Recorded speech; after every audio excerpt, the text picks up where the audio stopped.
열심히 운동 중인 분이 있는데요. 안녕하세요. 운동 중독이 의심된다는 한재희 씨입니다. 거의 진짜 뭐 눈비 몰아치거나 그러지 않으면 또 제가 아프다거나 어디 이렇게 다치지 않으면 거의 매일 하는 것 같아요. 하루에 평균 2시간은 하고요. 제가 뭐 또 조금 욕심이 나서 1시간 정도 더 하면 한 3시간 정도 할 때도 있어요. 컨디션이 좋지 않은 날에는 집에서 가만히 쉬고 있다가도 몸이 근질거리는 느낌이 들어 기어코 운동을 나간다는데요. 땀을 흘릴 정도로 운동을 해야 직성이 풀린다고요. 하루 운동량을 채우지 못하면요 마무리가 안 된 것 같고 그 다음에 이제 좀 충족도 안 되고 살짝 짜증 날 때도 있어요. 그러니까 주변 사람들은 너 일부러 그렇게 살을 빼는 거냐, 이제 지금도 말랐는데 뭐 집착이냐, 뭐 강박증이냐 이러는데 지희 씨는 현재 모델 활동을 할 정도로 날씬한 몸매를 자랑하는데요. 고등학생 시절 통통한 자신의 모습을 바꾸기 위해 운동을 시작했다고요. 그런데 지희 씨의 고민은 뭘까요? 제가 운동을 좋아해서 하는 거긴 하지만 가끔은 제 스스로가 이게 운동 중독이 아닌가 걱정이 될 때가 있거든요. 그래서 운동을 이렇게 계속해도 문제는 없을지 궁금합니다. 아니 운동은 정말 몸에 좋은 건데 이게 네네. 안에서 문제지. 열심히 하는 게 뭐가 문제가 됩니까? 이것도 중독이라 그러면 어떻게 살아요, 김 교수님? 네. 이 중독에는 이 두 가지 종류가 있습니다. 네. 하나는 쾌락형 중독이 있고요. 하나는 돌봄형 중독이 있는데요. 쾌락형 중독은 마약이라든가 도박같이 쾌락만 추구하는 그런 중독이라고 볼 수 있겠고요. 돌봄형 중독 같은 경우에는 쇼핑 중독, 섭식장애, 운동 중독 같이 우리가 일상생활에서 하는 정상적인 행동에 중독이 일어나는 거거든요. 되게 처음에는 건강해지시기 위해서, 체중을 관리하시기 위해서 시작을 하시는데 이게 너무 지나치게 되면 중독이 될 수가 있습니다. 네. 아니 비가 오거나 눈이 오거나 항상 뛰시는 분들이 있어요. 맞아, 그런 맞아요. 분들 보면은 강한 정신력을 가졌다라고만 생각을 하는데 이게 운동도 심각하게 되면은 중독이 될 수 있는 거죠, 조 교수님? 네, 그렇게 생각하는 것보다는 다르게 생각하는 게 좋은데요. 운동 얼마나 좋아요? 운동 열심히 하면은 우리 몸도 건강해지고 마음도 건강해집니다. 그럼요. 그런데 이렇게 이로운 운동이라도 몇몇 상황과 뇌의 특별한 현상으로 인해서는 중독 성향을 가질 위험이 있습니다. 자, 첫 번째, 네. 어떤 상황이냐? 예를 들어 어떤 분이 성취감을 얻고 자기의 부정적인 감정을 해소하는 데 있어서 다양한 방법을 사용하지 못하고 운동에만 한정돼서 그런 행동들을 하게 된다면은 운동만. 이분은 이제 자기가 성취감을 느끼고 싶거나 아니면은 우울, 불안, 스트레스 같은 것들을 해소할 때마다 운동에 집착하게 됩니다. 이러한 상황은 운동 자체가 운동 중독으로 갈 수 있는 위험성이 있다고 할 수 있겠죠? 네. 자, 여기에 또 다른 뇌의 현상들이 있습니다. 여러분들 혹시 러너스 하이라고 들어보셨습니까? 오, 네, 달리기 하는 들어봤어요. 사람들은 맞습니다. 기분 좋다고 하는 거잖아요. 예, 정확합니다. 네. 마라토너들이 30분 이상을 열심히 마라톤을 해서 온몸은 탈진 상태가 될 때 몸은 고통을 줄이기 위해서 일종의 보상작용을 시작합니다. 그게 바로 뇌에서 베타 엔돌핀이라는 게 나오는 건데요. 엔돌핀. 이 베타 엔돌핀은 행복감 그리고 이 극한 상황에서 희열을 느끼게 하는데 중요한 작용을 합니다. 네. 자, 이런 엄청난 희열을 운동 중에 느꼈다면은 그 감정 잊기 힘들겠죠? 연장선상에서 운동을 하면 우리 덥죠? 그렇죠. 뇌도 덥습니다. 자, 그러면은 뇌의 온도가 올라가면 여러 가지 복잡한 과정들이 있지만 뇌의 신경세포체에 대사가 증가하기 때문에 기분이 좋아지는 경우가 있습니다. 아유, 선생님, 운동에서 더우면 짜증도 나던데요? 그러니까요. 그럴 수 있어요. 맞아요. 근데 제가 하는 얘기를 한번 이걸로 생각해 보세요. 사우나 갔다 오면 기분 좀 좋아지지 않아요? 상쾌하고 맞습니다. 좋아요. 너무 좋습니다. 그래서 사우나 못 붙는데요. 이런 것들이 또 일종의 뇌과학적인 설명이 될 수도 있겠네요. 네. 교수님은 혹시 사우나 중독은 아니시죠? 다행히 아닙니다. 아, 예. 아무튼 이제 그런 과학적인 근거들을 저희가 좀 살펴봤는데 우리 사례자분은 하루에 이제 2시간 정도 운동을 하시고 문제가 이건 것 같아요. 운동을 해서 기분이 좋은 거는 뭐 그렇다 치더라도 안 하면 오히려 기분이 나쁘시대요. 우울하고. 이 정도면 어떻게 중독일까요? 글쎄요, 그 단순히 그 운동 횟수와 시간을 가지고 중독 여부를 판단하는 것은 좀 무리일 것 같고요. 그 운동 시간과 그 빈도 외에도 과도한 운동이 이 사례자분의 그 삶의 영역에 다른 영역에 그 문제를 발생시키지 않았는지 등을 좀 살펴봐야 될 것 같습니다. 예를 들면 직장 생활이라든지 학교 생활, 그다음 대인 관계에 어떤 손상은 없었는지, 또그 운동 시간과 양을 조절할 수 있는 능력은 있는지 등 여러 측면을 좀 고려해서 중독 여부를 판단해야 될 것 같고요. 또 한 가지 좀 손쉬운 방법은 안 하는 겁니다. 그러니까 이제 운동을 좀 안 했을 때 계속 운동에 대한 생각이 계속 나는지, 네. 또는 뭐 안 하니까 좀 못 견디겠다든지, 뭐 이러한 증상이 있다면 중독 가능성이 좀 있다고 봐야 되지 않을까 생각을 합니다. 근데 다른 중독 때문에 병원을 찾으시는 분들은 꽤 있을 것 같은데 운동 중독 때문에 병원을 찾으시는 분도 있을까 이거 좀 궁금하거든요, 교수님. 굳이 병원까지? 네. 제가 운동 중독인 것 같아요, 선생님 하고 오는 경우는 많지 않습니다. 네. 그런데 우리가 이런저런 다른 이유로 오신 분들의 삶을 조금 들여다보면은 이 운동이 문제가 되는 경우들을 종종 발견합니다. 오, 그래요? 자, 우리 지금 보이는 것처럼 네. 운동을 하지 않을 때 불안한 마음이 들거나 짜증이 나는 사람들이 있습니다. 그걸 네. 호소해요. 이것은 일종의 금단 증상으로 볼 수 있고요.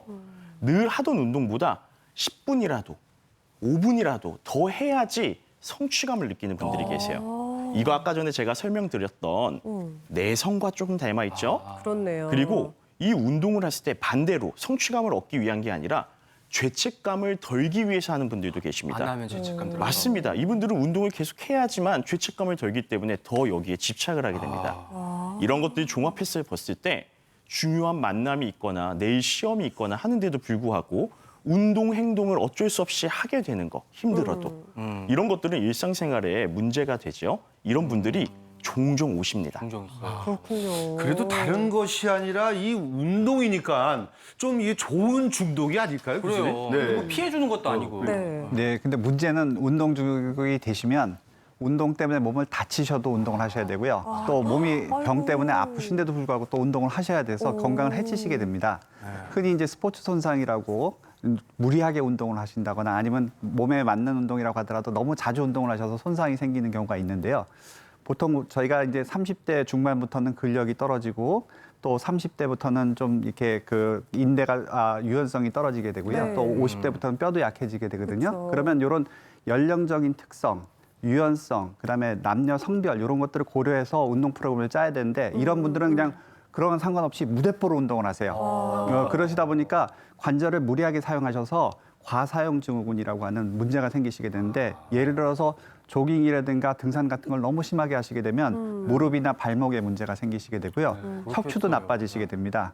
또 골프나 테니스 좋아하시는 분들은 이 팔꿈치라든가 어깨에 문제가 생기시게 되거든요. 네. 그래서 이런 것들이 생겼음에도 불구하고 운동을 못 끊으신다. 그러면 운동 중독이라고 보실 수 있겠습니다. 그 제가 아는 제 친구는 이제 여자친구가 만나자고 하는데도 자기 운동할 시간이 되면 그걸 못 만나가지고 여자친구하고 싸우고 막 헤어지고 체이고. 어머, 아유. 제 얘기는 아니고 그런 친구가 있다고 하는데. 네. 조 교수님, 이런 관점에서 봤을 때 우리 앞서 사례자분 계시잖아요, 화면 속에. 네. 그분은 어떻게 정신과 입장에서 운동 중독이라고 보시나요? 아니면 뭐 괜찮다고 봐야 될까요? 정신과 입장에서 운동 중독이라는 용어는 사실 진단책에 들어와 있지는 않습니다. 그런데 이 중독이라는 거의 핵심은 결국에 나의 주인됨을 잃는 것이고요. 예. 내가 나답게 사는 데 있어서 방해가 되고 일상생활에 문제가 초래되는 차원에서는 공통된 괴를 가지기 때문에 어떻게 보면은 한번 평가를 받아보시고 네. 가까운 곳에서 치료적 개입이 필요할 수도 있겠습니다. 네. 그렇다고 해서 우리가 운동 중독에 빠질까 봐 운동을 안 하고 살면 안 되잖아요. 되죠. 적절한 강도의 운동은 필요한데 우리 임선미 선생님께 한번 배워보도록 하겠습니다.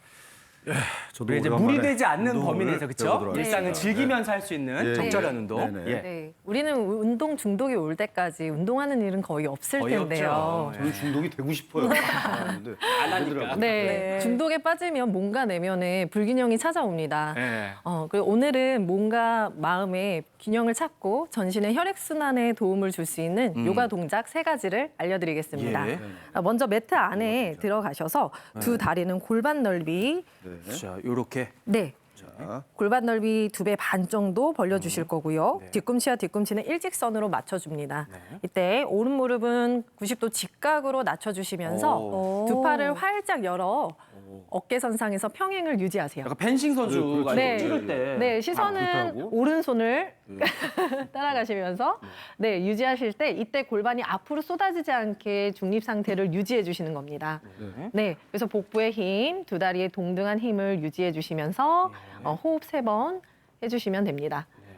하나, 둘, 셋. 자, 마시는 숨에 무릎을 펴고 반대쪽도 한번 진행을 해보실 건데요. 발을 닫고 반대쪽 하고 다리를 구부려서 이쪽을 열고. 그렇죠. 그렇게 진행을 해주시면 되세요. 네, 한번 해볼까요? 네, 한번 무릎을 구부려서 진행 한번 해보세요. 그렇죠. 지금 골반이 앞쪽으로 많이 쏟아져 있는데, 네, 주워 오른쪽으로, 네, 오른쪽으로 조금 더 이동해 주시면서 팔에 심장에서부터 수평을 유지해 주시면 됩니다. 괜찮나요, 선생님? 네, 조금 더 앉아주시면 더 오른 무릎 펴서 더 좋으실 것 같아요. 저도 좀 봐주세요. 아, 네네네. 아주 잘하시고 계십니다. 이때 괜찮습니까? 무릎이 예, 발보다 예, 예. 앞으로 나오지 않게 주의해 주시면 되고요. 예. 중요한 건 이제 엉덩이나 척추가 틀어지지 않도록 네. 한쪽으로 치우쳐지지 않도록 주의하시면 되고요. 네. 이 동작은 허벅지 강화 그리고 골반의 유연성을 증진시키는 동작입니다. 저희 네. 둘 다 관심 중독이어가지고 네. 한 사람만 봐주면 서운해요. 알겠습니다. 그러니까. 네. 다음은 다음 동작은요. 삼각 자세라는 동작입니다. 예. 두 다리를 골반 넓이 2배 반 똑같이 벌린 상태에서 요렇게요? 네, 이번에는 무릎을 펴서 진행을 해 주실 건데 네. 두 팔을 열어서 숨을 채울 때 척추를 펴고 내쉬면서 오른손 나의 무릎 터치 더 가능하면 허리를 펴낸 상태로 정강이 더 가능하면 발목까지도 내려가실 수 있어요. 시선은 정면을 바라보시거나 가능하신 분은 손을 바라보시면 되는데 불안하시면 정면을 바라보시면서 유지를 해주시면 됩니다. 네, 3번만 더 다 하셨어요. 다시. 셋, 둘, 자, 하나, 호흡 깊게. 네, 셋. 그렇죠. 마시면서 올라오시고. 네, 발 닫고 반대쪽도 이쪽 진행해 닫고 주시면 이쪽 됩니다. 열고. 네, 그렇죠. 해보겠습니다. 거의 전신 운동이 다 네, 됐죠. 이게. 그대로 내려가시면서 여기 터치. 그렇죠. 그다음에 내려가서. 네, 이때도 마찬가지로 골반이 뒤로 빠지지 않게 주의하고 마치 엉덩이는 앞으로 상체는 뒤쪽으로 보내시면서 네, 그렇게 정렬을 이렇게. 해주시면 돼요. 지금 굉장히 잘하셨어요. 그리고 우리 앞쪽으로 상체가 계속 빠지지 않도록 주의해 주시면 됩니다. 네. 천천히 올라오시면서 비워내시면 되세요. 이 동작은 옆구리가 굉장히 많이 수축되기도 예, 하고 예. 열리기도 네, 하죠. 날개 쭉지도 네, 전신이 열리는 느낌이 네, 맞습니다. 나고. 가슴도 예. 열리고요. 허벅지도 허벅지에 힘도 들어가면서 네. 전신 네. 운동이 됩니다. 자, 다음은 그다음. 매트 안에서 진행을 해보실 네, 거예요. 앉아서 할까요? 네, 선생님? 앉아서 진행하실 네. 거예요. 네, 수건을 가지고 네. 자리에 앉아줍니다. 수건을 가지고.